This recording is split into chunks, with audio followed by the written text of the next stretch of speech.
பலனுக்காக கொஞ்சம் நிக்கணும் தான் நம்ம சொல்ல வரோம். அதே போல பாத்தீங்கன்னா போத்தீஸ்ல பணிபுரிகிற சகோதரிகள் பணிகளை முடித்துவிட்டு போற நேரத்துல ஒரு ஊடகம் போய் ஒரு செய்தி சேகரிக்குது. விஜய் அவர்கள் அரசியலுக்கு வர்றது உங்களுக்கு எப்படி அப்படின்னு சொல்லிட்டு அவங்க தெளிவா தெரியுது அவர் ரசிகையா இருக்காங்க போல. அவங்க விஜய்க்கு ஆதரவுன்னு சொல்றாங்க. அதுக்கப்புறம் சொல்லிட்டு அவர் தான் வரணுன்றாங்க. அவங்க கண்டிப்பா சொல்றாங்க அவங்களுடைய பேச்சு வாக்களுக்கு ஏதோ ஒரு கிராமத்து பெண்ணா தான் இருப்பாங்க. ஆனா உண்மையாவே அவங்களுக்கு தண்ணீரோட அவசியம் தெரியுமா தெரியாதா? அவங்க சென்னை போன்ற நகரங்கள் வந்து பணிபுரிகிறாங்களா தெரியல. அவங்க பதிவு பண்றாங்க போத்தீஸ் ஸ்வர்ண மஹாலோட மொத்த ஓட்டுமே அண்ணன் விஜய் அவர்களுக்கு தான், தளபதி அவருக்கு தான், டிவி கேக்குதா அப்படின்றாங்க. அந்த ஸ்வர்ண மஹால் ஓனருக்கு அது தெரியுமா? நீங்க பேட்டி கொடுத்தது ஒட்டுமொத்த ஸ்வர்ண மஹாலுக்கே நீங்க பேசக்கூடிய விஷயத்தினால என்ன ஒரு பாதிப்பு ஏற்படும் தெரியுமா? அதே மூலமா இந்த அரசு எதனா தேவையில்லாத ஒரு சச்சரவு கொண்டு வந்து நிறுத்தும். நீங்க பேசுற சில விஷயங்கள்னாலதான் பலருக்கு பாதிப்பு. இதுதான் வந்து நம்ம அந்த ரசிகர் மனப்பான்மையில இருக்கிறவங்க சொல்லக்கூடிய விஷயங்கள் என்னன்னா, நீங்க பேசக்கூடிய ஒவ்வொரு விஷயமும் தெளிவாகவும் தெளிவாகவும் இருக்கணும். ஏதோ போற போக்குல நம்ம முன்னாடி மைக்க நீட்டிட்டாங்கன்னு சொல்லிட்டு வன்மத்தை போட்டுறவங்க நிறைய பேர். அதனாலதான் இன்னைக்கு தமிழக வெற்றி கழகத்தின் மீது இவ்வளவு விமர்சனங்கள் வரது காரணம் அந்த வன்ம அரசியல் தான். நீங்கள் வந்து ஒரு அரசியல் கருத்தியல் ரீதியா எதிர்க்க தெரியாம அண்ணன் சீமான் அவர்களா இருக்கட்டும், நாம் தமிழர் கட்சியில உறவுகளா இருக்கட்டும், இதெல்லாம் தவறுங்க, இந்த கொள்கையெல்லாம் எங்களால் ஏற்றுக்க முடியாது அப்படி சொல்றாங்கன்னா, இவங்க சொல்றது என்ன அப்படின்னு சொல்லி அதுக்கு ஒரு விவாதங்களா நீங்க கருத்துக்களை வச்சுன்னா பரவாயில்ல. தரக்குறைவா எவ்வளவு கேவலமா பேச முடியுமோ அவ்வளவு கேவலமான காணொலிகளை பேசி பேசி பேசி பேசி ஒரு மிகப்பெரிய ஒரு இடைவெளியை கொண்டு வந்து எடுத்திருக்கிறீங்க. நீங்க வந்து இந்த இளைய தலைமுறைன்றது இந்த அரசியலே மாற்றக்கூடிய ஒரு சக்தி நமக்கு எல்லாருக்குமே தெரியும். அண்ணன் அப்படிதான் அந்த சக்தியை உருவாக்கி வச்சிருக்கு. அந்த சக்தியில இருந்து புதியதா இப்போ இளம் தலைமுறையா இருக்கிற நீங்களாம் அந்த ரசிகர் மனப்பான்மையில மட்டுமே இருந்துடக்கூடாதுன்னு அண்ணன் அவ்வளவு போராட்ட வடிவிலையும் தன்னுடைய கருத்தியல் வடிவிலையும் அவ்வளவு எடுத்து சொல்றாரு. அதை புரிஞ்சிக்காம பேசக்கூடிய ஒரு சில உறவுகள் தான் இங்க தற்குறி. ஒட்டுமொத்த தமிழக வெற்றி கழகத்துல அனைத்து பேருமே தற்குறின்னு சொல்ல முடியாது.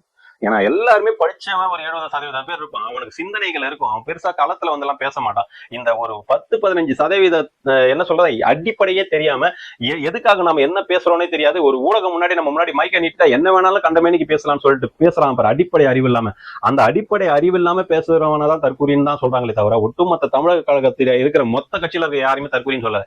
இதை ஒரு மையப்பொருளா உருவாக்கிட்டு என்ன பண்றாங்கன்னா, தமிழக வெற்றி கழகத்துல இருக்க எல்லாருமே தற்கூரின்னு சொல்லிட்டாங்க, விஜய் ரசிகர் எல்லாருமே தற்கூரின்னு சொல்லிட்டாங்கன்னு சொல்லிட்டு ஒரு பேசும் பொருளாக்கி ஒட்டுமொத்த பேரையுமே எல்லா கட்சியுமே எதிர்கட்சி மாதிரி பாக்குற மாதிரி ஒரு பிம்பத்தை உருவாக்கிட்டு இருக்காங்க.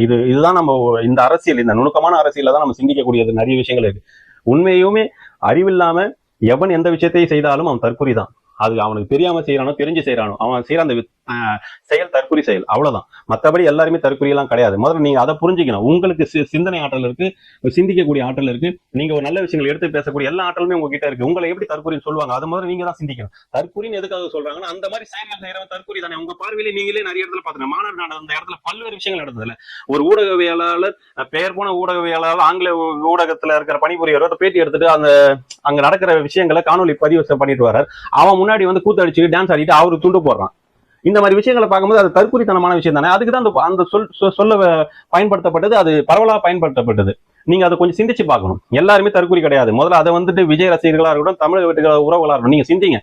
தற்கொலைத்தனமா இருக்கிறவங்க கட்சியில ஒருத்தர் செயல்பட்ட மாதிரி அவன் தலையில தட்டி மாதிரி இந்த மாதிரி பண்ணாதரா, உன்னதான் எங்களுக்கு பேர் கெட்டு போதுன்னு அவன் தலையில தட்டுங்க. அவன் பண்றதுக்கு நீங்களும் கூட சேர்ந்து கை தட்டினீங்கன்னா, நல்லது பண்ணா அவனை தூக்கி விடுங்க, தப்பு பண்ணா அந்த இடத்துல சொல்லி இந்த மாதிரிலாம் பண்ணி கட்சிக்கு கூட வந்து என்னன்னா அவ்வளவுதான் உனக்கு அப்படின்னு சொல்லி 4 பேர் மிரட்டினீங்கன்னா அவன் அடங்கி நிற்பான். அதுவே உங்களுக்கு தெரியல. ஒரு போராட்டம் நடக்குது இன்னைக்கு, நீங்களே நல்லா பார்க்கலாம். SIR-க்கு எதிராக தமிழக வெற்றி கழகம் சார்பா வந்துட்டு ஒரு போராட்டம் நடக்குது. போராட்டம் நடந்தா என்னங்க, ஒரு கோஷம் எப்படி எழுப்பாங்க?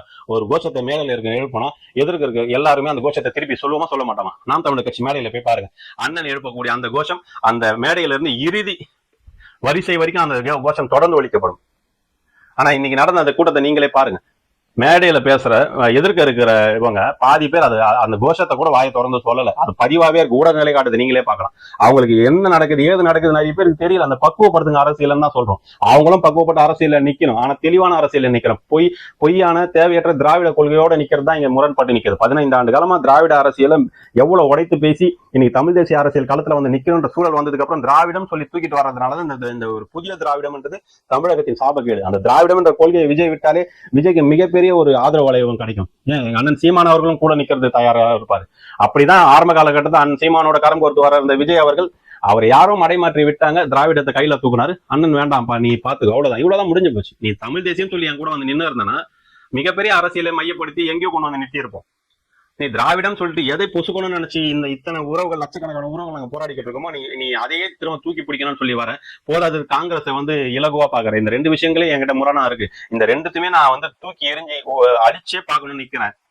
ஆனா நீ ஒரு பொய்யான அரசியலை தூக்கிட்ட, என்னால கூட நிக்க முடியாது. அண்ணன் சீமான் அவர்கள் அவருடைய பாதையில இருந்து மாறுபடாம நிக்கிறார். விஜய் அவர்கள் ஆரம்பத்தில் அண்ணனோட பேசும்போது இருந்த ஒரு பாதை வேறு, அரசியல் உள்ள வந்ததுக்கு அப்புறம் பாதையை மாறி போச்சு. அதை நம்ம தெளிவா பார்த்துட்டோம். இதுக்கப்புறம் அதை பேசி ஒண்ணும் இல்லை. நம்ம இதை தான் சொல்ல வந்தோம். ஊடகங்கள் தன்னுடைய நிலைப்பாட்டுல இருந்து கொஞ்சம் நேர்மையான ஊடகங்களா இருக்கணும்னு சொல்றேன். தவறான இந்த காணொலிகள் நீங்க பேட்டி எடுத்து போட்டு வலைவலியா இருக்கட்டும், தொலைக்காட்சி ஊடகமா இருக்கட்டும், ஒரு அவதூறான விஷயங்களை பண்ணாதீங்க. அண்ணன் வேல்முருகன் அவர்களுக்கு நான் மீண்டும் சொல்லிக்கிறேன், இந்த ஜெகதீச பாண்டியன் அவர்களுடைய வாய்க்கு ஒரு பூட்டு போடுங்க. முதல்ல கட்சியை விட்டு அப்புறப்படுத்தினாலும் சரி, இல்ல நீங்க உங்களுடைய பாணியில உங்களுடைய எப்படி சொல்றதுன்னா பண்டூட்டி ஸ்டைல்ல காட்டினாலும் சரி, எப்படியா ஒரு ஒரு ஒரு முற்றுப்புள்ளியை வச்சு இதற்கான நடவடிக்கையை நிறுத்துங்க. ஏன்னா இவர் தொடர்ந்து பேசுறது சரியா படல. அவதூறுன்ற பேர்ல ஒரு மலத்தை வாயில வச்சுக்கிட்டு கக்கிட்டு இருக்காரு. உண்மையா அது ரொம்ப வருத்தமா இருக்கு. இந்த மாதிரி மனிதர்களை நாங்க அவரை பத்தி பேசுறதே எங்களுக்கு விருப்பம் இல்லை. அண்ணன் வேல்முருகன் மீது ஒரு மரியாதையும் மதிப்பும் இருக்கு. அந்த மதிப்பு அவருக்கு எடுத்துக்க கூடாது. அவர் இன்னும் சிறப்பா நல்லா இருக்கணும்ன்ற எண்ணத்துலதான் இப்போ இந்த பதிவை பண்றோம். கண்டிப்பா இதை நீங்க இதுக்கான நடவடிக்கை எடுப்பீங்க நாங்க நம்புறோம். இனி வரும் காலங்களில் இந்த மக்கள் நீங்க தான் சிந்திக்கணும். நாம என்ன சொல்றோம், இந்த மக்களுக்கு 15 ஆண்டு காலமா தமிழ் தேசிய அரசியல்ல பல்லாயிரக்கணக்கான போராட்டங்களை முன்னெடுத்து பண்ணி மக்கள் கிட்ட ஒரு மிகப்பெரிய அளவோட ஆதரவு நிலையில இருக்கும் நாம் தமிழர் கட்சிக்கு எதிர்காலத்துல வர 26 தேர்தல்ல உங்களுடைய வாக்குகளை விவசாய சின்னத்துல போடுங்க. தயவு செஞ்சு பல்வேறு அவதூறுகளை முதல்ல நம்பாதீங்க. அவதூறு காணொலிகள் ஒரு நிமிடம் பேசுறதெல்லாம் நீங்க நம்புனீங்கன்னா நாளைக்கு உங்க பிள்ளைகள் செய்யக்கூடிய தவறே செய்யாம ஏதாவது ஒரு பிழை செஞ்சிருப்பாங்க. அந்த பிழையை ஒரு காணொலியா போட்டு பல்லாயிரக்கணக்கான பேர் பார்த்ததுக்கு அப்புறம் நீங்க என்ன நினைப்பீங்க, என் புள்ள அதை செஞ்சிருக்க மாட்டான், எவனோ ஒருத்தன் தவறுதலா வீடியோ போட்டிருப்பான். ஆனா உங்க புள்ளன்னு வரும்போது அதை சிந்திக்கிறீங்கல்ல, அதே மாதிரி இந்த நாம் தமிழர் கட்சியும் உங்க பிள்ளைகளா பாருங்க. தவறான காணொலிகளை போடும்போது இந்த பிள்ளைங்க அதை செஞ்சிருக்க மாட்டாங்க. சீமான் அவர்கள் இந்த மாதிரி பேசிருக்க மாட்டாரு, அவர் வேற ஏதோ ஒரு கருத்தை பேசிருப்பா, அந்த கருத்துல இது ஏதோ ஒரு பொருளுக்கு வந்திருக்கும், இதை தவறா காட்டுறாங்கன்னு சொல்லி மக்கள் நீங்க சிந்திங்க தான் நம்ம சொல்றோம். மக்கள் நீங்க சிந்தித்து ஆராய்ந்து பகுத்தாய்ந்து நீங்க அது சரியான பாதையில நாம் தமிழர் கட்சி போதுன்னு உங்கள் மனம் நின்னதுன்னா நீங்க தாராளமா நாம் தமிழர் கட்சி வாக்களிங்க. அதான் நம்ம சொல்றோம். உங்களை வாக்களிக்கணும்னா கண்மூடித்தனமா வாக்களிக்க சொல்ல, சிந்தனையோடு வாக்களிங்க. எங்களுடைய உறவுகள், எங்களுடைய வேட்பாளர்கள் எப்படி உங்களோட களம் நிக்கிறாங்கன்னு சொல்லி கொஞ்சம் சிந்திச்சு பாருங்க.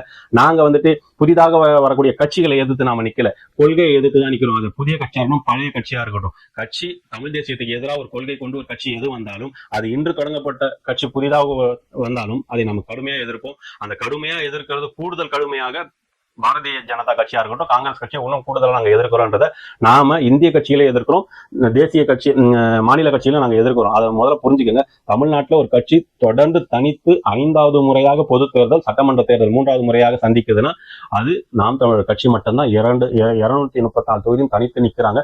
இது எந்த கட்சியுமே இது வரைக்கும் அறிவிக்கல. பார்ப்போம் ஜனவரி வரைக்கும் வேற எதனா கட்சி தனித்து நிக்குதான்னு சொல்லிட்டு. தயவு செஞ்சு நீங்க புரிஞ்சுக்கிட்டு மக்கள் கொஞ்சம் சிந்தனையோடு சிந்தியுங்க. நான் பேசுற இந்த தம்பி பேசுற விஷயத்த கொஞ்சம் நீங்க உள்வாங்குனீங்கன்னா உங்களுக்கே ஒரு புரிதல், ஓரளவுக்கு ஒரு 4 இல்ல 5% புரிதலாவது கூடுதலா வரலாம் உங்கள்கிட்ட இருக்க புரிதலோடு சேர்ந்து. அந்த அடிப்படையில தான் நானும் இதை பேசுறேன். இந்த பதிவுல ஏதாவது பிழையா பேசியிருந்தா அதுக்கு நான் மீண்டும் சொல்றேன். நான் எப்பவுமே தவறு செஞ்சேன்னா அது என்னுடைய வருத்தத்தையும் பதிவு செய்ய மன்னிப்பு கூட கேட்பேன். தவறு செஞ்சா நம்ம தவறுலாம் செய்யல, நம்ம மக்கள் நலனுக்காக தான் இந்த காணொலிகளை பேசுறோம். அதன் அடிப்படையில் ஏதாவது பிழையா பேசியிருந்தா அதை நம்ம வருத்தத்தை தெரிவிச்சுக்கிறோம். அண்ணன் வேல்முருகன் அவர்கள் மீண்டும் சொல்றேன், இந்த ஜெகதீச பாண்டியனை முதல்ல அப்புறப்படுத்துங்க. எனக்கு இந்த பேரை சொல்றதுக்கே அருவருப்பா தான் இருக்குது. ஆனா நீங்க நடவடிக்கை எடுக்கிற வரைக்கும் தொடர்ந்து இவர் எதனா வைக்கிற அவதூறுகள் எல்லாம் நாங்களும் தொடர்ந்து பேசுவோம். நீங்க கண்டிப்பா இவரை அப்புறப்படுத்துவீங்க. நாங்களும் நம்பிக்கையோடு இந்த காணொலியை முடிக்கிறோம். உறவுகள், இந்த வலையொலி மாற்றத்தின் வீடு திருத்தம்படா ஒவ்வொரு முறையும் பார்க்குறேன். நீங்க இந்த காணொலியை மற்ற உறவுகளுக்கு கொண்டு போய் சேருங்க. நீங்க ஆதரவு கொடுங்க, சப்ஸ்கிரைப் பண்ணுங்க. தொடர்ந்து இந்த காணொலியை மக்கள் நலனுக்கு மக்களுடைய பார்வைக்கு கொண்டு போயிட்டு நாம் தமிழர் கட்சிக்கு ஒரு வெற்றிக்கு ஒரு உங்களுடைய ஒரு பங்களிப்பாக இதை செய்யுங்க. நாங்கள் வேற எதையும் சொல்லலை. எங்களுக்கு தேவை எங்களுடைய கருத்துக்கள் பல லட்சக்கணக்கான மக்களுக்கு போய் சேரணும், தாய்மார்களுக்கு போய் சேரணும். இந்த கட்சி வெற்றி அடைகிறதுக்கு என்னுடைய பங்களிப்பாக இதை நான் பேசுறேன். இதை மக்கள்கிட்ட கொண்டு போய் சேர்க்க வேண்டியது உங்களுடைய கடமையா. நீங்க தயவு செய்து செய்யுங்க. நன்றி, வணக்கம்.